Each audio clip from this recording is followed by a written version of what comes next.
Oi pessoal, tudo bem com vocês? Espero que sim. Vamos começar hoje então, o nosso primeiro vídeo sobre exame físico completo. Lembrando que anteriormente ao exame físico nós precisamos ter realizado uma boa anamnese, como nós já vimos, que vai nos dar uma base para que a gente possa começar então um bom exame físico também, Lembrando que tudo isso, então, vai fazer parte da minha sistematização da assistência de enfermagem, que eu vou executar por meio do processo de enfermagem. Naquelas 5 etapas que nós já discutimos, A primeira delas, coleta de dados, que vai entrar aqui a anamnese e o exame físico. Essa é a parte em que nós estamos. Logo após, fazemos o diagnóstico de enfermagem, depois o planejamento com as prescrições de enfermagem, e depois a implementação, que é colocar em prática tudo aquilo que a gente prescreveu. Por último, fazemos então uma avaliação de enfermagem que inclui então a evolução do nosso paciente, certo? Como nós não podemos fazer um processo de enfermagem sem que nós tenhamos todas essas etapas concluídas, então agora que nós já conhecemos como fazer uma boa anamnese, vamos conhecer como fazer um bom exame físico. Vamos lá. A primeira coisa que nós precisamos saber é que o exame físico do paciente, ele deve ser realizado de forma cefalopodálica. Ele deve ser realizado da cabeça aos pés do meu paciente. Então, eu devo fazer o seguinte, eu devo começar na região da cabeça do meu paciente e terminar nos pés. Isso quer dizer que eu devo começar da região superior para a inferior. E aqui nesse caso, o que acontece? A gente tem algumas exceções. Essas exceções vão ser, sempre que eu tiver, por exemplo, um exame físico que eu for fazer com alguma criança, um exame físico com a criança, eu não necessariamente preciso começar da cabeça e terminar nos pés. Eu posso pular algumas etapas, eu posso, por exemplo, fazer um exame físico torácico antes de fazer o exame físico da cabeça. Por quê? Porque com crianças, como elas são mais irrequietas, crianças geralmente choram, A gente tem que aproveitar os momentos em que essa criança estiver bem, em que essa criança estiver, por exemplo, no colo dos pais.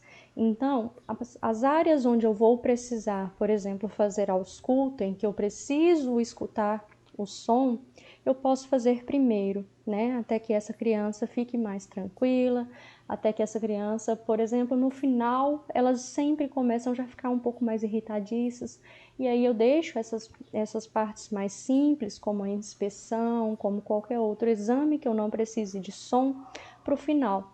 Outra forma também que eu posso deixar, de fazer na ordem cefalopodálica, da cabeça aos pés, é quando o paciente tem alguma área dolorosa no corpo.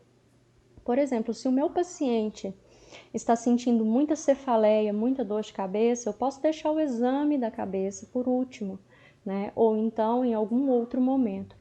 Eu devo sempre, de preferência, seguir a ordem, começando na cabeça e terminando os pés. Então, eu devo sempre começar examinando a cabeça do meu paciente, depois eu passo para a área do tórax, tanto o anterior, que é a frente, quanto o posterior, que é atrás. Depois eu passo para os membros inferiores e superiores e também examino os genitais do meu paciente quando há a possibilidade. Agora, se em algum desses processos eu tiver um paciente que estiver sentindo um pouco de dor em alguma área, eu posso pular essa área e deixar para fazer um exame físico depois mais para o final, tá bom? Então, essa é a forma correta de se realizar um exame físico, seguindo os passos para que eu realize um exame físico cefalopodálico, da cabeça aos pés. Antigamente, vocês podem até achar em alguns livros um pouco mais antigos a expressão céfalo-caudal. Essa expressão já caiu em desuso, Porque nós não temos questão de cauda, Antigamente se falava céfalo-caudal porque se seguia o sentido da cabeça aos pés no sentido de longitudinal. E hoje em dia nós utilizamos, né, a expressão céfalo-podálico, da cabeça aos pés, porque se refere do início do exame físico na cabeça e do final aos pés, certo? Também nós podemos realizar o exame físico e devemos realizar o exame físico utilizando um checklist.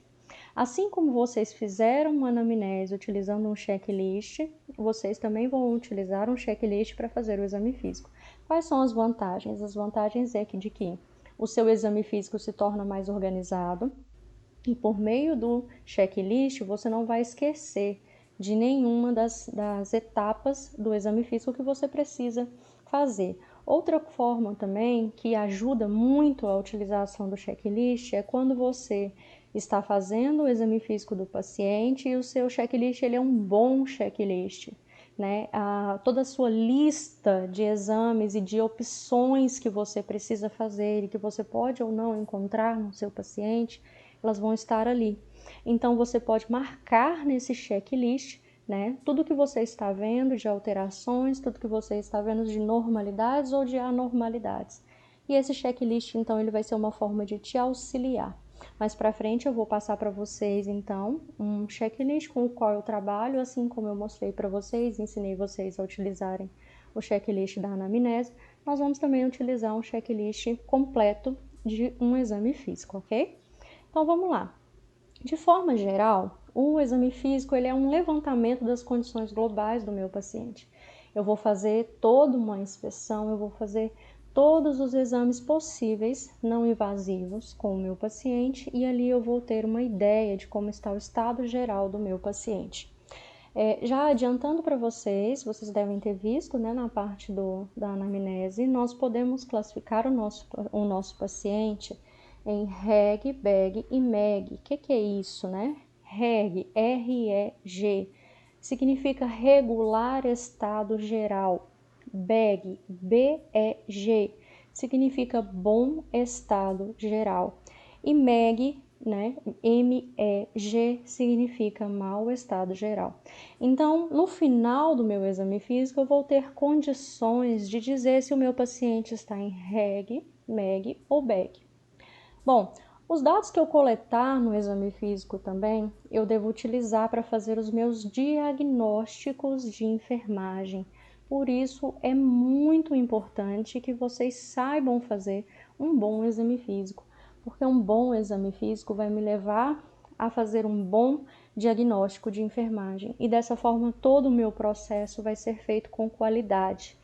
O exame físico também bem feito, ele vai me dar muito mais opções para realizar o meu diagnóstico, porque no meu exame físico eu vou então descobrir com o meu paciente todos os sinais e sintomas que ele apresenta da sua condição de saúde.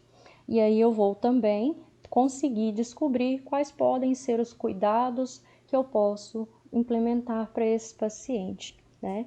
E aí, no final de tudo isso, um bom exame físico vai fazer com que eu tenha também uma evolução do estado de saúde do meu paciente, que é uma das nossas maiores prioridades, que é o quê? Que é realizar a melhora do quadro de saúde do nosso paciente. Então, um bom exame físico geral, um exame físico feito de maneira cefalopodálica, um exame físico que seja feito de forma completa, ele vai me trazer muitas vantagens no tratamento do meu paciente. E uma das principais vantagens é de que eu consigo, então, por meio desse exame físico, descobrir como está o meu estado, o estado geral, né, do meu paciente. E isso vai fazer com que eu tenha um melhor cuidado. Outra coisa também é que o meu exame físico ele deve ser realizado de forma rápida e ele tem que ser exato para que eu possa evitar então o cansaço do meu paciente, o desinteresse e a falta de cooperação por parte dele. Acontece o seguinte, vocês vão ver aqui, esse é o primeiro vídeo de alguns que nós vamos fazer, e aí quando nós retornarmos às aulas, nós vamos então treinar esse exame físico no laboratório. E aí eu gostaria muito que vocês estudassem essa parte teórica e que vocês tentassem, às vezes, realizar com algum parente em casa alguma das técnicas que eu vou passar para vocês aqui nos vídeos, E aí, pessoal, uma coisa que eu gosto de esclarecer quando a gente começa a estudar o exame físico geral é de que nós temos, nesses slides, nessa apresentação, vocês vão ver muita coisa e no final o que fica é a ideia de que, nossa, isso é possível fazer? Parece tão grande. O que eu quero deixar claro, antes de tudo, é que aqui nessas apresentações sobre exame físico, o que a gente estuda é de uma forma muito completa e muito geral. Então, vocês vão ver a parte fisiológica, que realmente é o correto, né, o considerado normal, e vocês vão ver também algumas opções de alterações que podem acontecer. Então, quando vocês fizerem um exame físico completo com um colega que não tem nenhum tipo de afecção, não tem nenhum tipo de alteração, vocês vão perceber que ele é feito de forma rápida. Só que aqui a gente vai levar um pouquinho mais de tempo, porque eu vou mostrar para vocês o que pode ou não ser encontrado de anormalidade, tá? Outra coisa que é importante também é o treinamento. Esse treinamento de vocês, ele deve ser feito com pessoas que são saudáveis. Sim, vocês devem treinar também com pessoas que são saudáveis. Por quê? Primeiro, treinando com uma pessoa saudável, a gente vai realmente entender e gravar o que é o correto, o que é o considerado normal, o que eu devo esperar. Porque assim, dessa forma, mesmo que você não decore tudo que tem sobre um exame físico, até mesmo porque o checklist ele está ali para te ajudar, né, para não te deixar esquecer. Então, mesmo que você não decore, mesmo que você não se lembre de tudo, quando você vê algo que é diferente, você vai saber reconhecer. Então, por isso a importância de saber reconhecer o que é o normal, o que é o esperado, para que vocês possam reconhecer rapidamente as alterações que encontrarem. Bom, vou falar um pouquinho primeiro das técnicas que a gente utiliza no exame físico. Nós temos 4 técnicas. Lembrando que durante todo o período em que eu estou examinando o meu paciente, eu devo estar atento o tempo inteiro. E eu devo usar os meus sentidos. Eu devo usar o sentido da visão, eu devo usar o meu sentido do tato, eu devo usar o meu sentido do olfato para sentir os cheiros, os odores, né? E tudo isso, e da audição também, né? Para ouvir as áreas do organismo do meu paciente, os sons que esse organismo faz. E aí, tudo isso eu vou utilizar em 4 técnicas. A primeira técnica que a gente vai ver aqui é a inspeção. A inspeção é o ato de olhar para o corpo do paciente e analisar uma determinada área, como vocês veem nessa figura aqui, né? Eu vou usar a inspeção praticamente no corpo todo do meu paciente, em tudo. Então, em tudo eu vou utilizar a inspeção. Inspeção é uma das técnicas mais usadas, porque em todas as áreas do corpo do meu paciente eu preciso observar. E não é só olhar, né? Eu preciso observar e analisar e classificar e saber o que eu devo procurar. Então, o que eu devo procurar, né? Primeiramente, de um modo geral, falando da inspeção do corpo todo. Geralmente eu procuro por nódulos visíveis.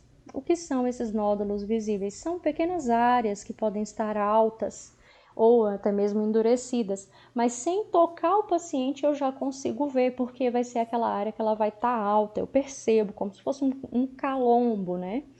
E aí eu consigo perceber, por exemplo, isso sobre a pele do meu paciente. Também vou procurar por sujidades, áreas que estejam sujas, né? A área que estejam, por exemplo, com a sua higienização de forma precária. Vou procurar saber também o aspecto da área onde eu estou observando, da área do corpo, de um modo geral. Eu só de observar, eu consigo perceber, por exemplo, se a pele do paciente está ressecada, se ela está hidratada ou se ela está oleosa, né? Olha para sua pele aí agora neste momento. Você consegue perceber se ela está hidratada, se ela está ressecada ou se ela está oleosa. Por quê? É visível, né? Uma pele ressecada vai ter um pouquinho de áreas cinzas, né? Você vai ver um pouco de pele descamando.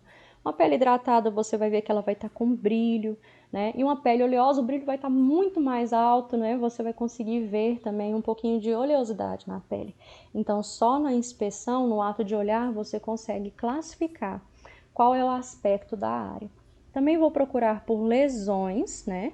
E essas lesões podem ser de vários tipos. Essas lesões podem ser fraturas, essas lesões podem ser pequenos machucados, pequenos cortes, podem ser hematomas. Essas lesões podem ser também pequenas cirurgias. Vocês podem ver pequenas abrasões, como os comuns que a gente fala, né? Os ralados em alguma área do corpo do meu paciente. Pode ser uma pequena picada. E aí, eu classifico de duas formas. Se não tem nada disso, se não tem nenhum machucado, né, não tem nenhuma lesão na área que eu estou observando, eu digo que ela é uma área íntegra. E essa área íntegra é uma área sem lesões. Agora, se eu estou observando, por exemplo, o braço do meu paciente, o braço direito do meu paciente, e ali eu vejo que tem alguns pequenos cortes, né, nesse braço, e ele, por exemplo, sofreu um acidente ou de qualquer outro tipo de acidente que possa ter causado esses cortes, eu digo então, por exemplo, que aquela área não está íntegra, ó, não íntegra. E o que é essa área não íntegra? Eu tenho uma presença de uma lesão. Que lesão? Presença de cortes no braço esquerdo. Por exemplo, todas as vezes que eu encontrar, anota isso aí que é muito importante, todas as vezes que eu encontrar alguma alteração no meu paciente, eu preciso dizer onde foi que eu encontrei e o que era e qual era o local exatamente, né? Como eu disse aqui para vocês. Exemplo, né? Algumas lesões, cortes no braço esquerdo do meu paciente.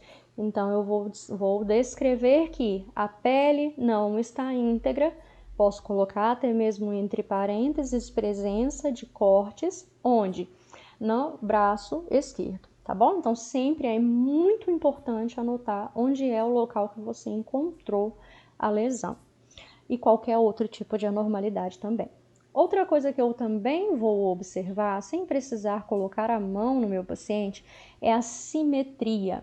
Simetria significa se um local ele é igual dos dois lados ou não, né? Se ele é igual ou se ele é diferente.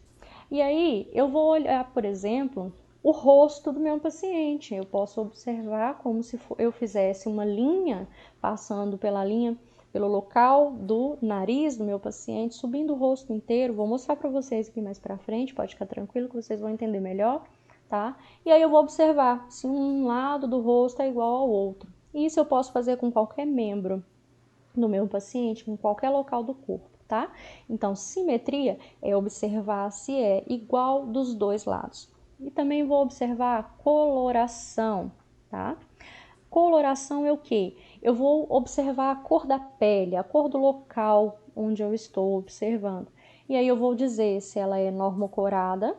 Normocorada quer dizer que a cor está normal, né? Se a cor está, por exemplo, rosada, se a pele é muito branca, se ela está rosada, né? Se a pele está com a sua cor natural. Hipercorado é quando, por exemplo, a pele está com uma cor avermelhada. Exemplo, quando a pessoa pega muito sol, a pele fica avermelhada, né? E isso eu digo que aquela pele naquele momento está hipercorada, né? Hiper, isso aqui também é importante, anota aí. Hiper quer dizer que está aumentado. Já hipo quer dizer que está abaixo, está menos do que deveria. Então, se hipercorada é uma cor bem avermelhada, hipocorada já é a falta da cor. Então, a hipocorada é aquela pele que está branca ou então ela está muito pálida. Vocês vão ver um exemplo mais para frente. Questão de cianose também, eu digo que a área está com cianose ou cianótica quando ela está arroxeada, né? Aquela área bem roxinha. E ictérico, eu vou dizer que é quando o meu paciente está aparentando uma área do corpo amarelada. E aí vocês vão conseguir perceber também. Palidez é quando é um branco, mas é um branco diferente do hipocorado, tá? Aqui eles são diferentes. Porque a palidez é um branco muito mais branco do que o hipocorado, tá? Eu também trouxe um exemplo para vocês entenderem daqui a pouquinho. Então, essa é a técnica da inspeção. Vamos falar um pouquinho agora da técnica da ausculta. A ausculta, ela vai ser realizada quando eu utilizo o meu estetoscópio, né? Espero que vocês tenham, quem ainda não tem um, providencia pra gente, que nós vamos precisar muito, né, de um estetoscópio. E eu utilizo o estetoscópio apenas em 3 locais no exame físico. Eu vou utilizar o estetoscópio no coração, no pulmão do meu paciente e na região do abdômen. Por quê? Apenas essas 3 regiões é que eu vou auscultar, né? A técnica de utilizar um estetoscópio e escutar os sons se chama ausculta, né?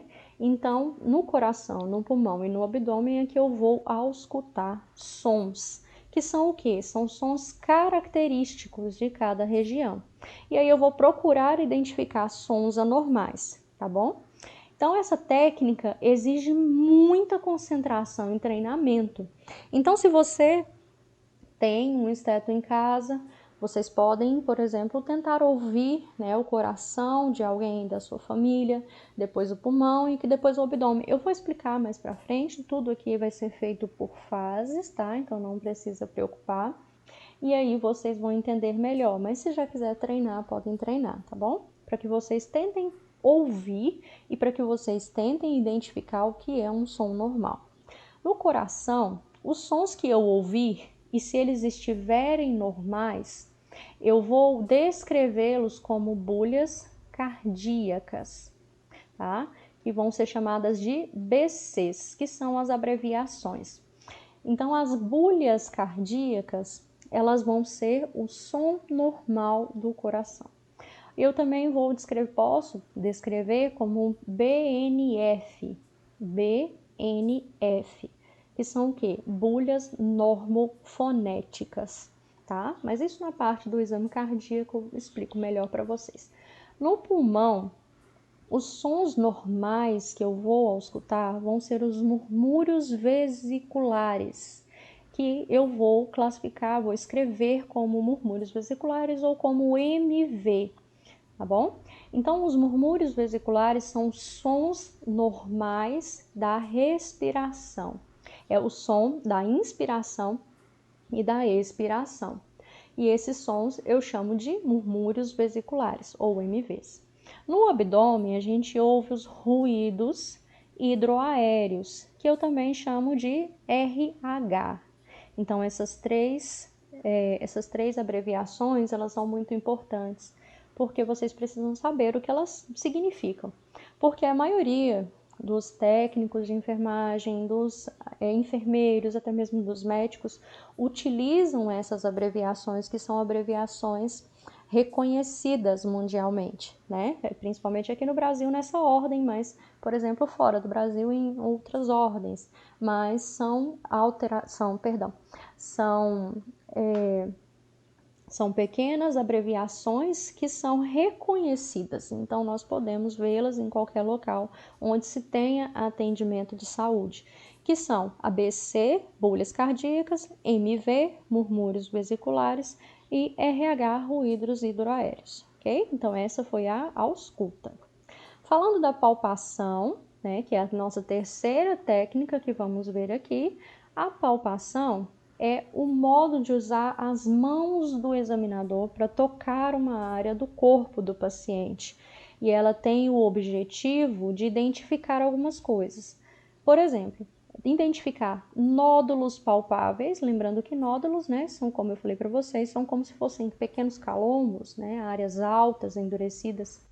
E esses pequenos nódulos, além de observá-los, vê-los pela minha inspeção, pelos meus olhos, eu também vou tocar para que eu possa senti-los. Vou procurar também por áreas sensíveis ou por áreas dolorosas. E essas áreas sensíveis ou dolorosas eu só vou descobrir por meio do toque, né? O paciente ele só vai sentir e vai me dizer se dói ou não. Porque tem áreas em que eu não vou sentir dor sem que haja um estímulo do toque. Vou procurar também por massas, que são o quê? São áreas endurecidas, áreas firmes, rígidas. Isso principalmente no abdômen do meu paciente, né? A palpação ela é muito utilizada no abdômen, mas não é só no abdômen, tá? Por exemplo, no crânio do meu paciente eu também utilizo a palpação. E também utilizo a palpação para delimitar áreas e testar sensibilidade. Delimitar áreas. Quer dizer que, por exemplo, no abdômen eu posso delimitar uma área sensível tocando o abdômen do meu paciente e estabelecendo de que até certo ponto ele sente dor e até certo ponto ele não sente. A palpação, então, ela pode ser profunda quando eu uso uma mão por sobre a outra, como nessa imagem aqui. Eu coloco uma mão por cima da outra e eu vou e pressiono a área onde eu quero fazer o exame. E ela pode ser também superficial, quando eu uso apenas as pontas dos dedos de uma mão só, bom? Então, a palpação profunda, eu utilizo duas mãos, uma sobre a outra e faço uma pressão mais forte. E a palpação superficial, eu vou utilizar apenas as pontas dos dedos de uma mão. E aí, por último, nós temos também a percussão. A percussão é quando eu utilizo as duas mãos sobre uma área do corpo e eu coloco uma mão primeiro aberta, totalmente em contato com a área do corpo. E aí depois com a outra mão eu vou usar o dedo indicador e o médio, esses dois dedos aqui, ó. Eu vou usar o dedo indicador e o médio para dar pequenos golpes nessa região, ó, dos dedos da mão que está em contato com o meu paciente. E aí isso vai produzir um som. E esse som que vai ser produzido, né, vai me ajudar a identificar algumas áreas, por exemplo, como áreas maciças, que vão ser áreas duras, e depois eu vou mostrar para vocês como é o som, tá? Ou então uma área repleta de líquido, né? Uma área que está, por exemplo, com edema, e aumento ou diminuição de alguns órgãos, né? Eu também vou produzir nesse som da percussão o ato de bater, né, os dedos em cima da falange da mão que está em contato com o meu paciente, vai produzir alguns sons que eu vou classificar de 4 formas, na verdade. Como som maciço, que significa endurecimento, o som semi-maciço, que significa semi-endurecimento, e o som timpânico, que é um som livre. Também vou ter, não está aqui, por isso que são 4, o som hipertimpânico, que é quando o som livre, né, o som de área aberta, ele vai ser muito maior. Eu vou ter um som parecido com um tambor, com a batida de um tambor, só que muito mais alto. Pessoal, eu sei que no momento, apenas escutando, fica um pouquinho complicado entender como funciona tudo isso, mas vocês vão compreender um pouquinho melhor mais pra frente. Eu trago exemplos, tem sons, então vai ter vídeos no meio dessa aula para que vocês consigam ouvir, para que vocês consigam entender. Por hora, é apenas um apanhado de forma geral, para que vocês entendam as técnicas, para que a gente comece exatamente a falar sobre o exame físico em si. Falando então, né, de percussão, já que ela é uma das que é melhor vocês aprenderem vendo do que ouvindo apenas, eu trouxe esse videozinho para que vocês possam entender como que funciona, certo? E com o dedo médio escutem. da mão dominante flexionado e usado como se fosse um martelo, percuta um dos dedos da outra mão. Inicie levemente a percussão no quadrante inferior direito, prosseguindo pelos demais quadrantes no sentido horário, até percorrer toda a área abdominal.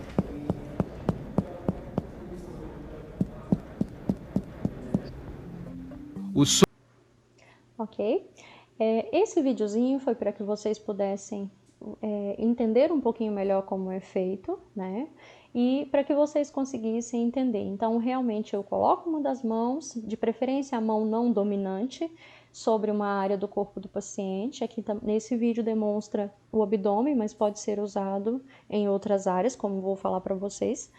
e a outra mão eu vou então dar pequenos golpes nas falanges, nas pontas distais do meu dedo, né? E esses pequenos golpes vão produzir sons que eu vou classificar de acordo com a classificação que passei para vocês aqui, né? De acordo com a classificação em sons maciços, semi-maciços ou timpânicos. E com o dedo Então, pessoal, a parte do exame físico da cabeça e pescoço nós vamos começar agora em um próximo vídeo, para que não fique muito extenso, para que vocês possam fazer uma pausa e para que vocês consigam assimilar um pouquinho melhor esse conteúdo, tá bom? Então, pessoal, espero que vocês tenham entendido, espero que vocês consigam compreender e gostaria de um feedback de vocês, para que vocês me digam se a gente continua dessa forma ou não, tá bom?